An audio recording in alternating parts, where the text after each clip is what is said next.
How to put multiple clips together in CapCut to make one video. So in order to do this, you are going to click on New Project at the top.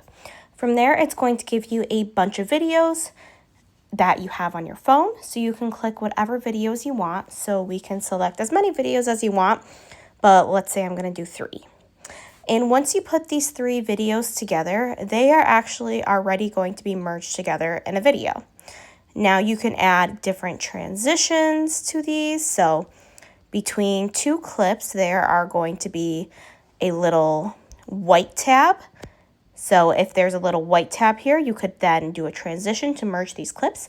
But if you wanted to add clips, you just select them. They will be merged together in a video for you.